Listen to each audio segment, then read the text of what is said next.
The storm came hard and fast that night, thunder shaking the old farmhouse windows, while lightning cut across the Kansas sky like angry white scars.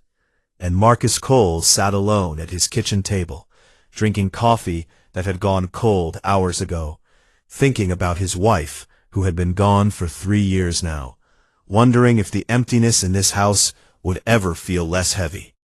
He heard the crash before he saw the light, a terrible boom that was not thunder, followed by a streak of orange fire falling from the clouds and slamming into his wheat field with enough force to shake the ground beneath his feet.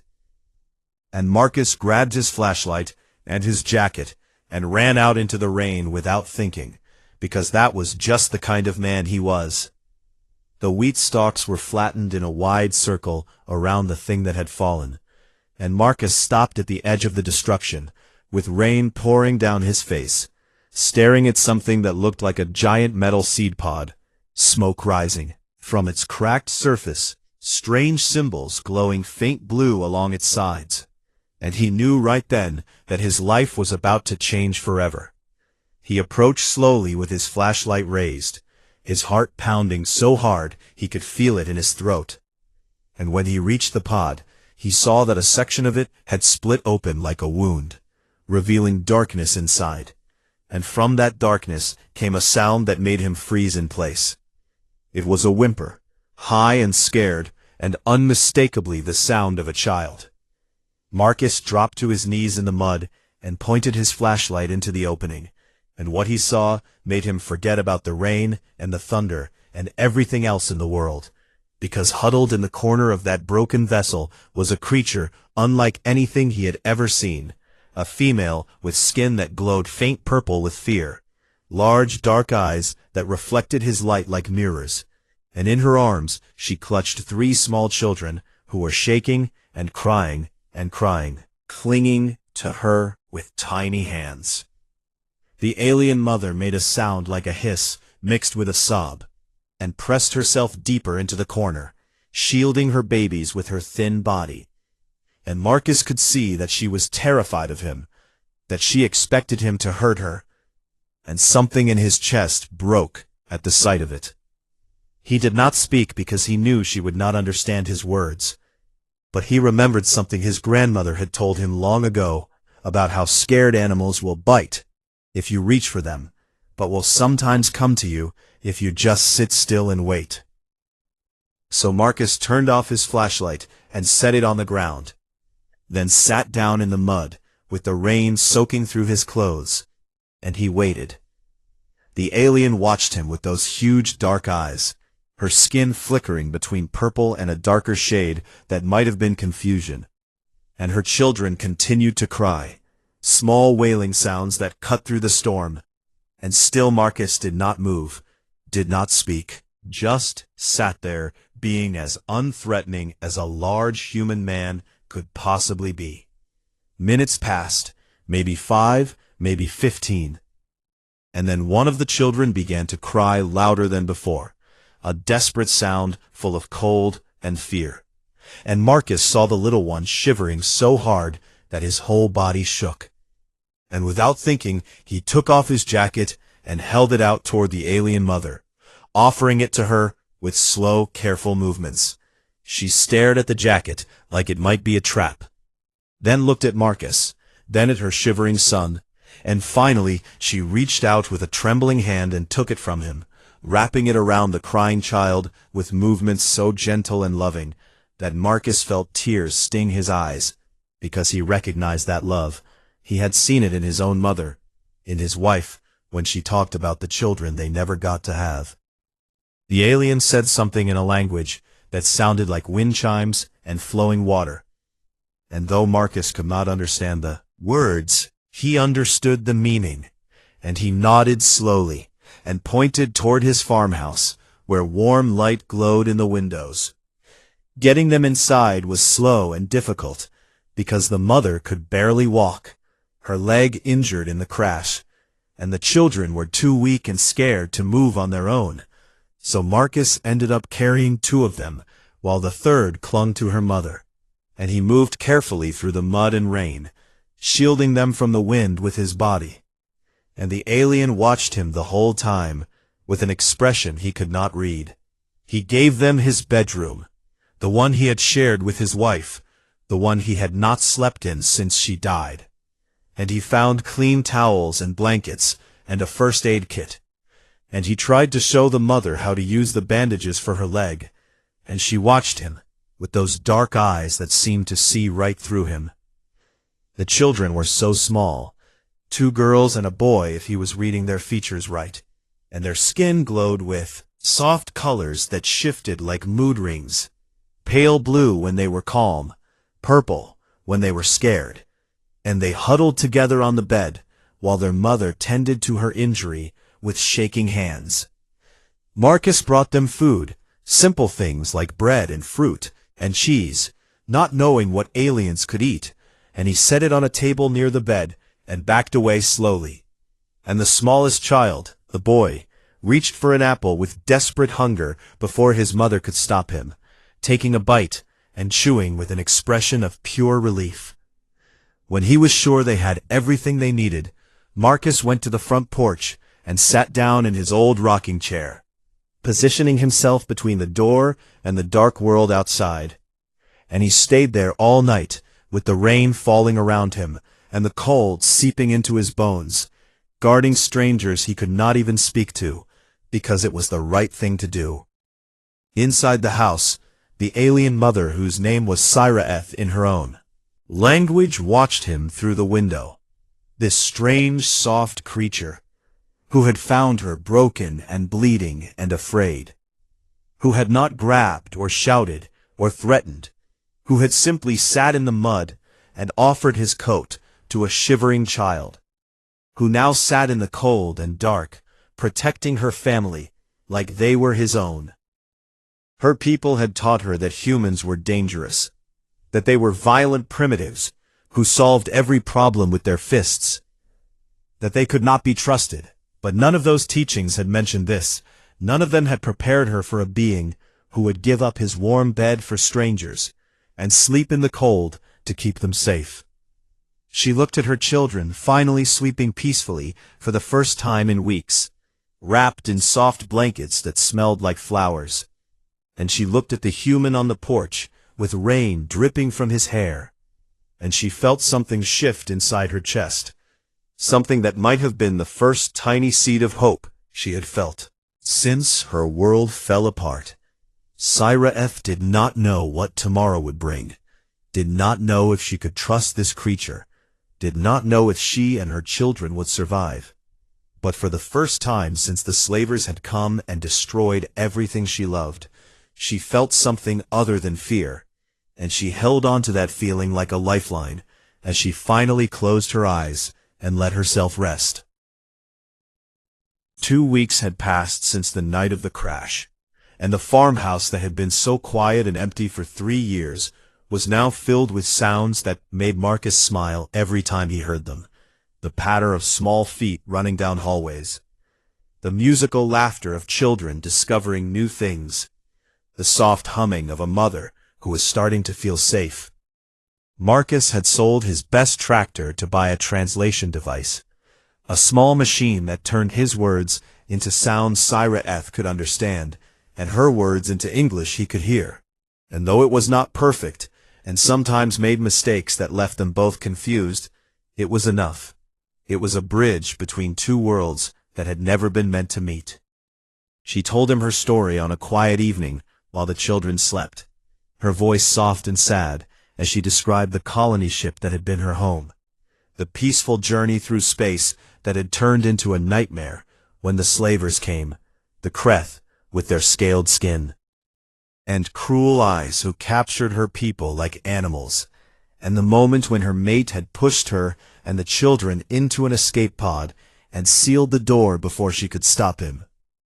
She told him how she had watched through a tiny window as the slavers killed him, how she had drifted through space for days with 3 crying babies and no hope, how she had aimed for the nearest planet with life signs and prayed to whatever gods might listen that she would find help instead of more monsters. When she finished speaking, Marcus was quiet for a long time, his hands wrapped around a cup of tea that had gone cold. And when he finally spoke, his voice was rough with emotion. "Then you stay here," he said, and it was not a question. It was a statement as solid and sure as the ground beneath their feet. "You and the kids, you stay as long as you need, and anyone who tries to hurt you will have to go through me first." Sireth stared at him with her dark eyes shining, glowing a warm gold color that he had learned meant happiness, and she asked him why. Why would he risk everything for strangers? Why would he open his home to creatures he did not know? Marcus thought about his wife, about the children they had wanted, about the empty rooms and the silence that had been eating him alive, and he shrugged, because he did not have fancy words for what he felt. "Everyone needs someone in their corner," he said simply, "and this house has been too quiet for too long." The triplets were adjusting faster than their mother, the way children always do, finding joy and wonder in things that adults had forgotten how to see. And each of them had started to carve out their own place in the life of the farm. Kira was the oldest by a few minutes, and the boldest by a mile. A little girl with skin that glowed bright pink when she was excited, which was almost always, and she followed Marcus everywhere, like a tiny glowing shadow, about everything she saw, fascinated by the horses and the cows and the chickens, and especially the big fluffy farm dog named Biscuit, who had decided that protecting the alien children was his most important job. She learned to say horse before any other English word, and Marcus would never forget the sound of her laughter, the first time he put her on the back of his oldest and gentlest mare. The pure joy radiating from her skin in waves of gold and pink, and he found himself laughing too, for the first time in years. Nyla was the middle child and the quietest, a thoughtful little girl who watched everything with careful eyes and spoke only when she had something important to say. And she had discovered the library in the back room of the farmhouse, the collection of books that had belonged to Marcus and his wife, and she would spend hours looking at the pictures, even though she could not read the words. She also found the box of pressed flowers that Sarah had made before she died, each one carefully preserved between sheets of wax paper, and she became obsessed with them, spending her days collecting weeds and wildflowers from around the farm, and leaving them as gifts for Marcus, on his pillow, on his plate, in his boots. Everywhere he looked there were small offerings of beauty from a child who did not yet have the words to say thank you. Tovin was the youngest and the most damaged, a little boy who woke up screaming from nightmares almost every night, who flinched at loud noises, who had seen things no child should ever see. And Marcus understood that kind of pain, because he had felt it himself after Sarah died, the way trauma could live in your bones and make you afraid of the dark. One night Marcus heard the crying, and found Tovin sitting in the hallway with his knees pulled up to his chest, his skin flickering with the dark purple of fear. And without saying a word, Marcus picked him up and carried him to the front porch, him in a blanket, and sat with him in the rocking chair, pointing up at the stars. "See that one there?" Marcus said softly, pointing at a bright light in the sky. "That's the North Star.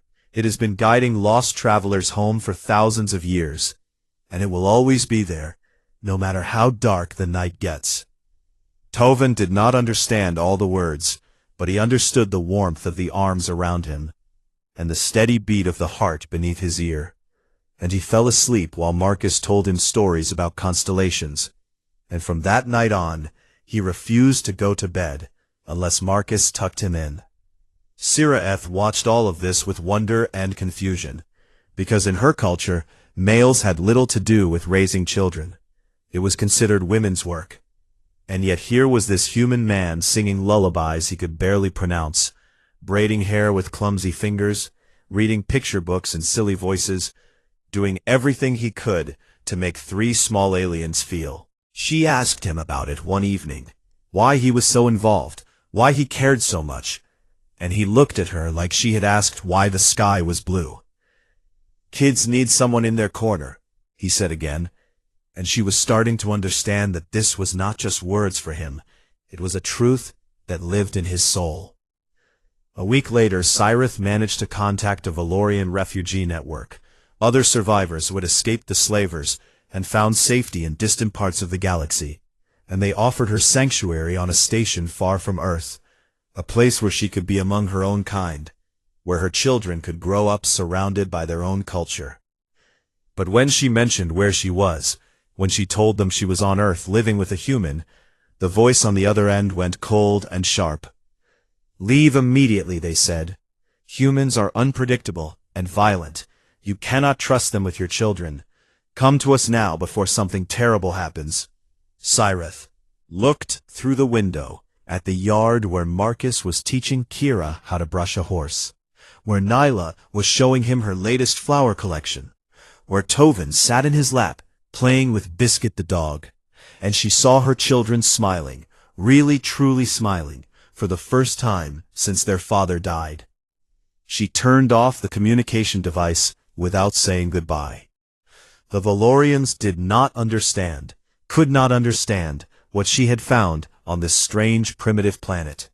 But Cyrus was beginning to understand it herself, this thing called human kindness, that everyone in the galaxy seemed to fear. And she was not ready to run away from it. Not yet. Maybe not ever. 2 months had passed, and the farm had become something it had never been before. A home filled with laughter and chaos and the beautiful mess of family. And Marcus woke up every morning feeling something he had forgotten existed. Something that felt like purpose, like joy, like the beginning of a second chance at life. The children had grown so much in such a short time, not just in size, but in spirit. The fear slowly fading from their eyes and being replaced by curiosity and mischief, and all the wonderful, terrible things that made children who they were. And the farmhouse had been transformed to fit them, with a playroom in the barn loft, and pictures on the refrigerator, and toys scattered across the floor in a way that would have driven the old Marcus crazy, but now made him smile. Sire had found her place too, discovering that she had a gift for growing things, that the greenhouse responded to her touch in ways that seemed almost magical. And she and Marcus had created a partnership that made everything grow, thrive, and flourish. Fallen into a routine that felt comfortable and right, cooking meals together, watching the children play, sitting on the porch in the evening, and talking about everything and nothing. The triplets had started calling him Marcus in a sing-song way that blended their language with his, stretching the syllables into something musical.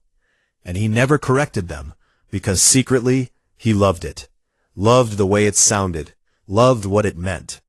The townspeople had been curious at first, whispers spreading through the small community about the alien woman and her glowing children living on the coal farm. But Kansas folk were practical people who minded their own business. And when they saw that Cyrus was kind and the children were sweet, and Marcus was happier than he had been in years, most of them decided that was good enough. Mrs. Patterson from the next farm over started bringing casseroles twice a week, claiming she always made too much food for just herself. Davis made it a habit to drive by every few days, just to check in.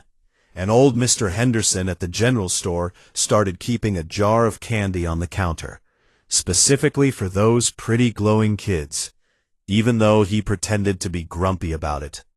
It was good, all of it, maybe too good. And Marcus should have known that good things in this universe always attracted bad things sooner or later. The Kreth bounty hunter arrived on a night when the moon was full and the children were already asleep, landing his small ship in a field 3 miles from the farm, and making his way through the darkness with sensors and weapons and the cold confidence of a predator who had never failed to catch his prey.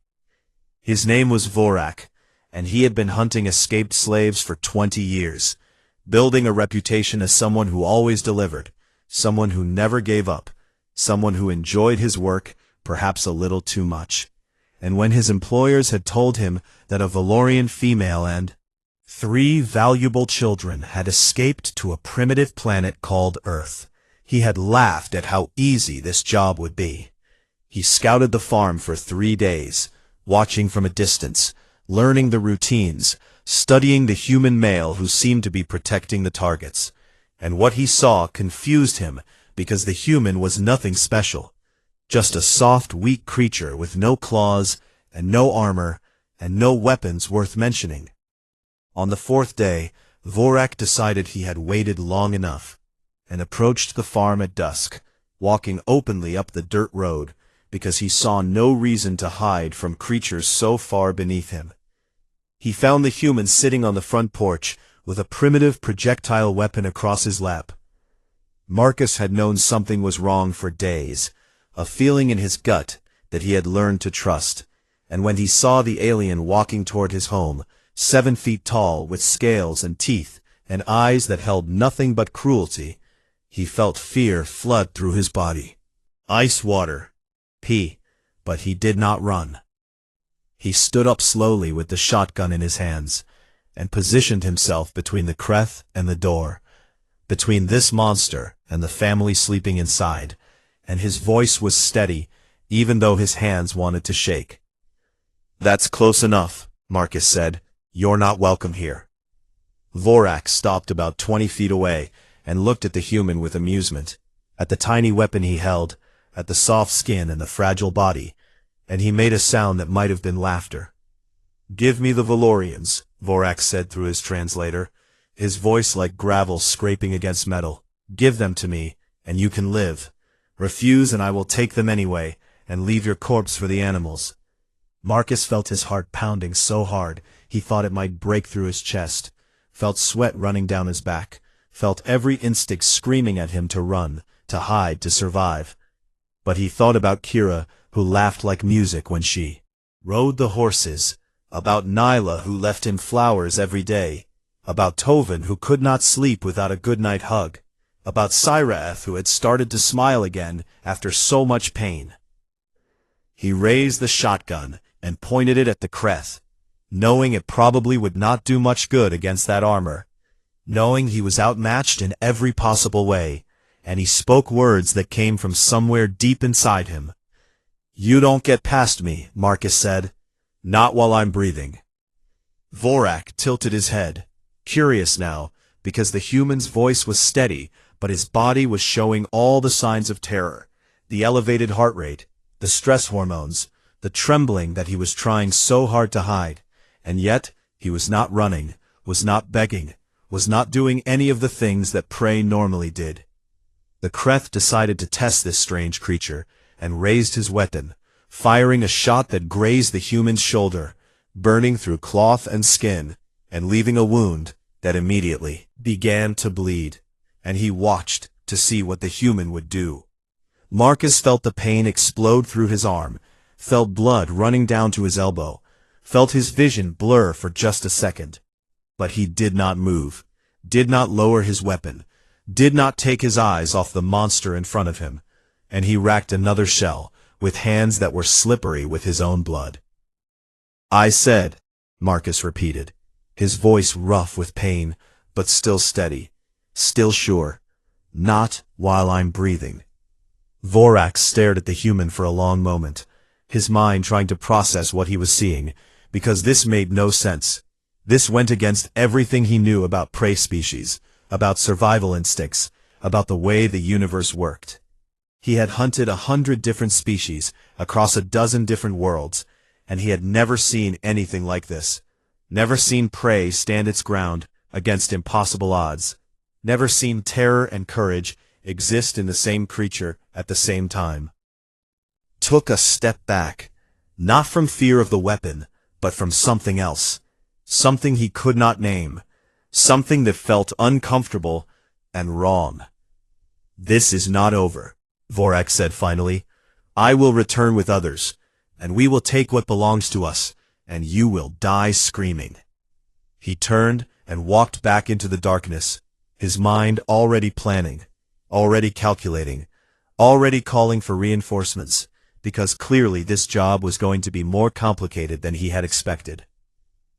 Marcus watched him go, then collapsed against the porch railing as his legs gave out, the adrenaline fading and the pain rushing in to take its place, and he sat there in the growing dark, with blood dripping from his fingers, knowing that this was only the beginning, knowing that he had just made himself a target, knowing that he would do it all again in a heartbeat.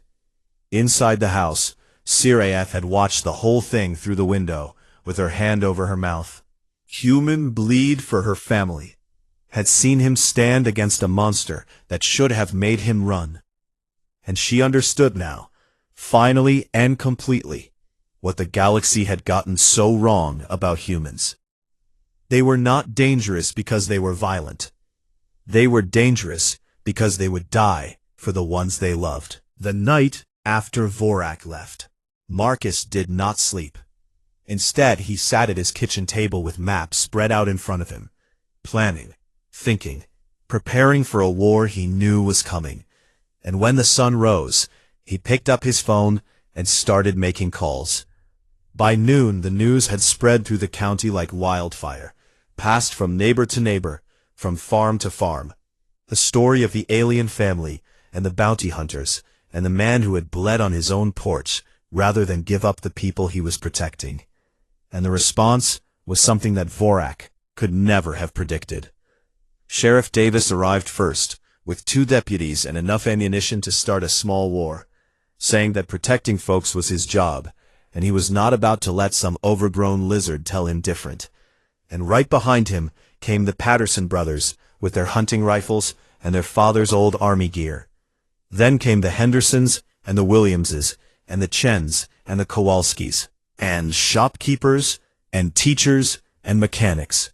Regular people with regular lives who had decided that this was their fight too, because that was what neighbors did, that was what community meant, and no alien slaver was going to come to their county and take children from their homes.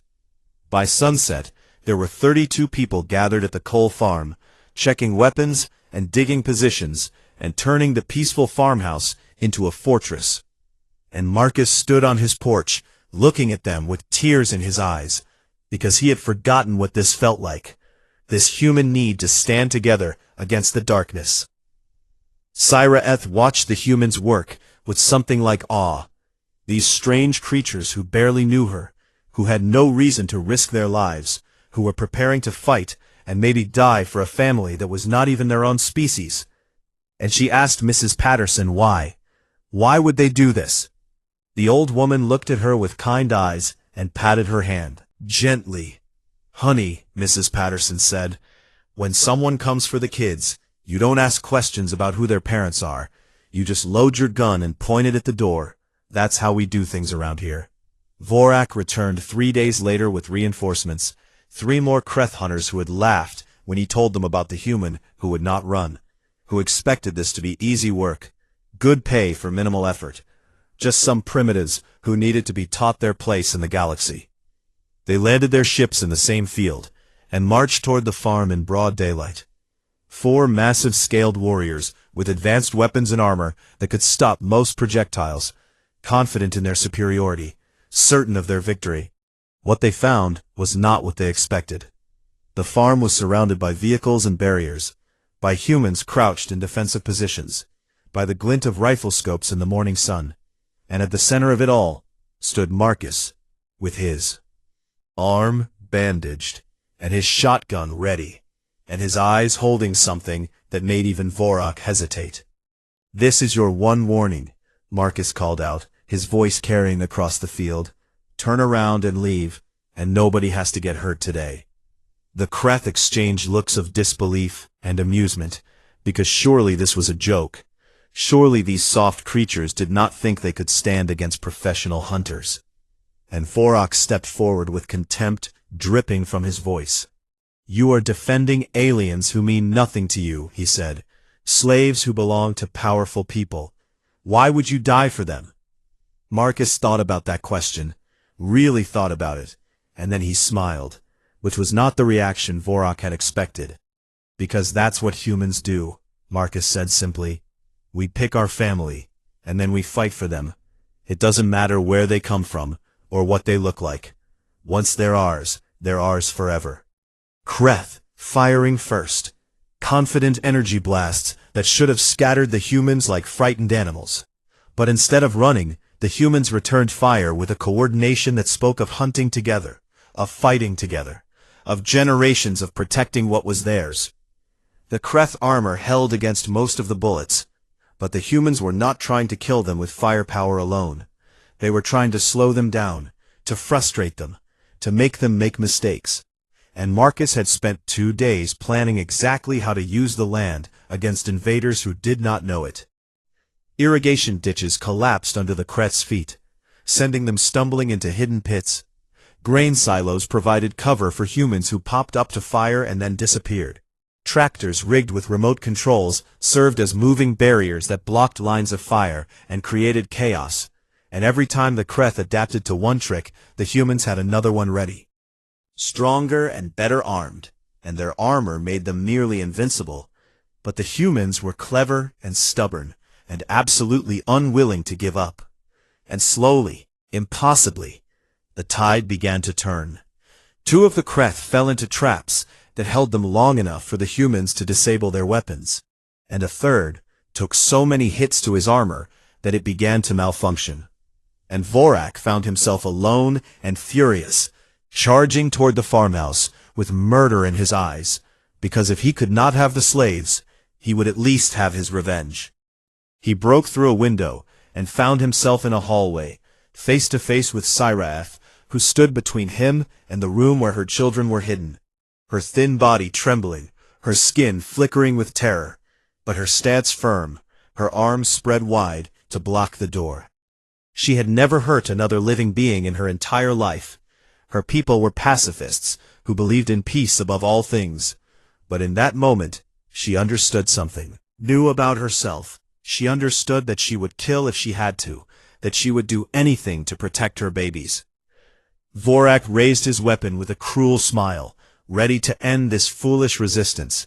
And then the door behind him exploded inward, and Marcus came through it like a force of nature, bleeding from a dozen wounds, barely able to stand, but holding his shotgun like it was an extension of his soul. The blast caught Vorak in the side where his armor had been damaged by earlier fire, and the Kreth screamed and fell. And Marcus stood over him with the weapon pointed at his head, swaying on his feet, but refusing to fall. "I told you," Marcus said, his voice barely a whisper, "not while I'm breathing."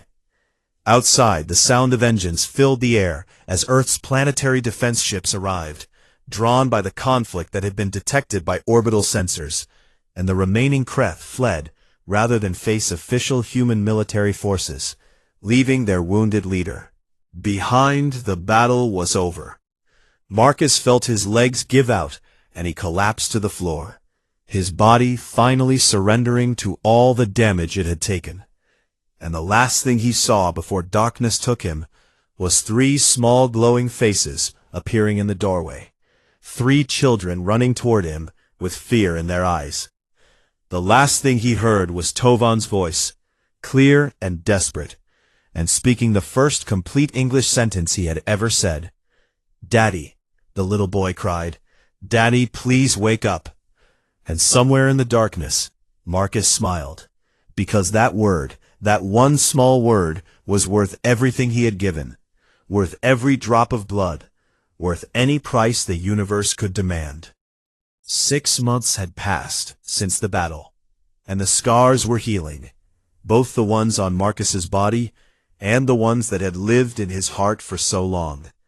And the farm had never looked more alive, with a new greenhouse gleaming in the sun, and a new barn standing where the old one had been damaged, and a new addition to the farmhouse, with 3 small bedrooms painted in colors that shifted like the children who slept in them. The story of what happened in Kansas had spread across the galaxy, carried by news networks and refugee communications and whispered conversations in spaceports and stations. The tale of a primitive species who had stood against professional slavers to protect aliens they barely knew, who had bled and fought and refused to surrender, and the galaxy did not know what to make of it. The Galactic Forum had sent observers to Earth, scientists and diplomats who wanted to understand these strange humans who seemed to break every rule about how species were supposed to behave. And what they found confused them even more than the stories had. Because everywhere they looked, they saw the same thing.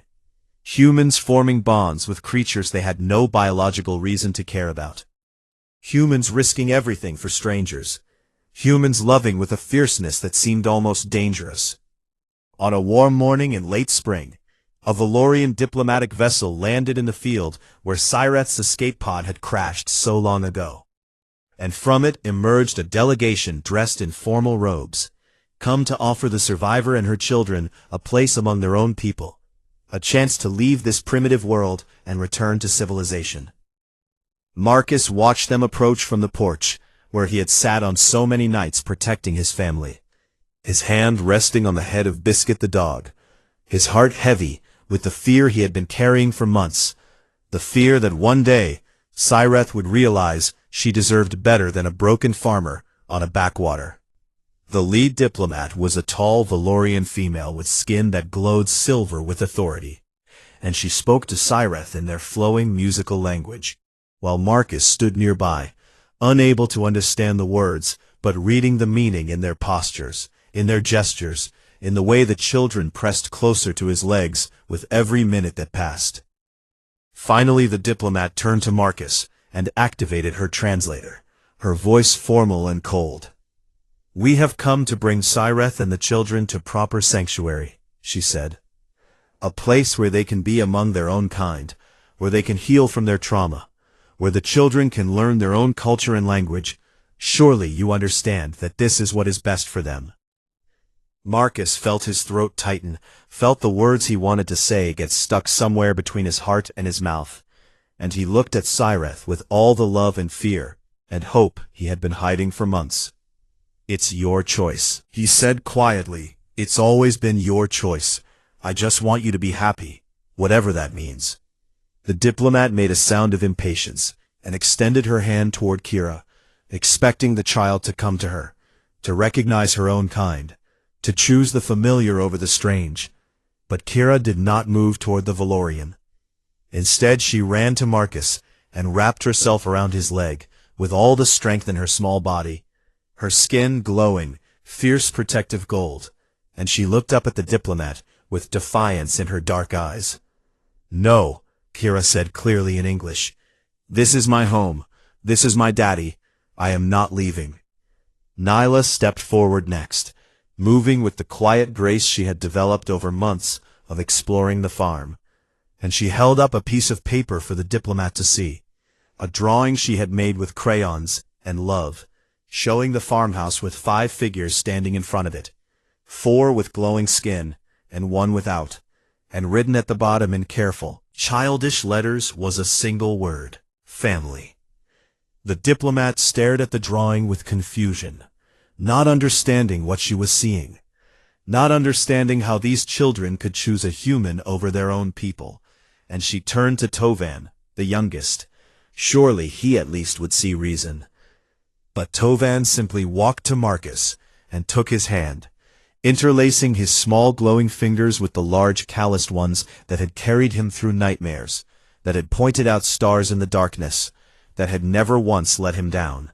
And he spoke with a certainty that seemed too large for such a small child.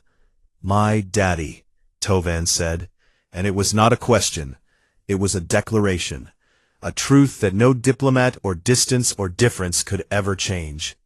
Cyreth watched her children choose, watched them claim the human who had bled for them, who had fought for them, who had loved them without reservation or condition. And she felt something break open in her chest, had been holding her back, keeping her careful, preventing her from admitting what she had known for months. She turned to the diplomat and spoke formally in her own language, her skin glowing the deep, warm amber of absolute contentment. "My children have chosen their father," she said, her voice strong and clear, "and I have chosen my home. We are staying on Earth. We are staying with Marcus. We are a family now, and we will not be separated." The diplomat's silver glow flickered with shock and disapproval. "You would bind your fate to a human," she said. "They are chaotic and unpredictable. They are violent and emotional. They are everything our people have learned to avoid. How can you trust them with your children?" Sci-Fi smiled, really smiled in a way she had not smiled since before the slavers came. And she walked to Marcus and took his other hand, standing beside him with her children at their feet. "A family formed not by blood." "Yes," she said, switching to English so that Marcus could understand every word. "Humans are violent. Violent enough to stand against monsters for strangers they have never met. They are chaotic. Chaotic enough to love children who are not their own species. They are unpredictable. Unpredictable enough to show kindness when all the galaxy expected cruelty." She looked at Marcus with eyes that held no more doubt, no more fear. Only love and gratitude and the promise of a future they would build together. "Humans are everything you say," Sci-Fi continued. "That is exactly why we are staying." The diplomat left without another word, her ship rising into the sky and disappearing among the stars, taking with it the last connection to a life that no longer fit. And the families stood together watching it go, knowing that they had chosen each other, knowing that they were home. 1 year later, in a courtroom filled with reporters and diplomats and curious observers from a dozen different worlds, Marcus Cole became the first human in history to legally adopt alien children, signing documents that made official what had been true from the moment he sat in the mud and offered his jacket to a shivering child. A galactic anthropologist who had been studying humanity approached him afterward, recorder in hand, wanting to understand the phenomenon that had captured the attention of the entire galaxy. "Why did you help them?" she asked. "That night in the storm, when you found strangers in your field, why did you not simply walk away?" Marcus looked across the room at his family, at Kira showing off her new dress to Mrs. Patterson, at Nyla reading a book in the corner with Biscuit at her feet, at Tovin riding on the shoulders of Sheriff Davis, at Cyreth watching them all with a glow of pure happiness. "They needed someone," Marcus said with a shrug, "and I had room." The anthropologist would later write in her report, "To the Galactic Forum, trying to explain what she had witnessed, trying to put into words something that seemed to defy all logic. Humans do not love because it is logical," she wrote. "They love because they cannot imagine doing otherwise. They find family in the strangest places. They fight for bonds that make no biological sense. They give their hearts to anyone who needs them." She paused, considering her final words carefully. "This makes them perhaps the most dangerous species in the galaxy," she concluded, "and without question, the most beautiful." Back on the farm in Kansas, the sun was setting over fields of wheat that swayed in the evening breeze, and a human man sat on his porch with an alien woman beside him, watching 3 glowing children chase fireflies in the growing dark, their laughter mixing with the sounds of summer. And he thought about how empty this house had been, how quiet, how lonely. Now it was full of noise and chaos and love, full of a family he had never expected to find. And Marcus Cole smiled as the stars came out overhead, the same stars he had shown to a frightened little boy on a night that felt like a lifetime ago. He had room in his heart, and they had needed somewhere to belong. And in the end, that was all it took to change everything. Just a little bit of space and a whole lot of love.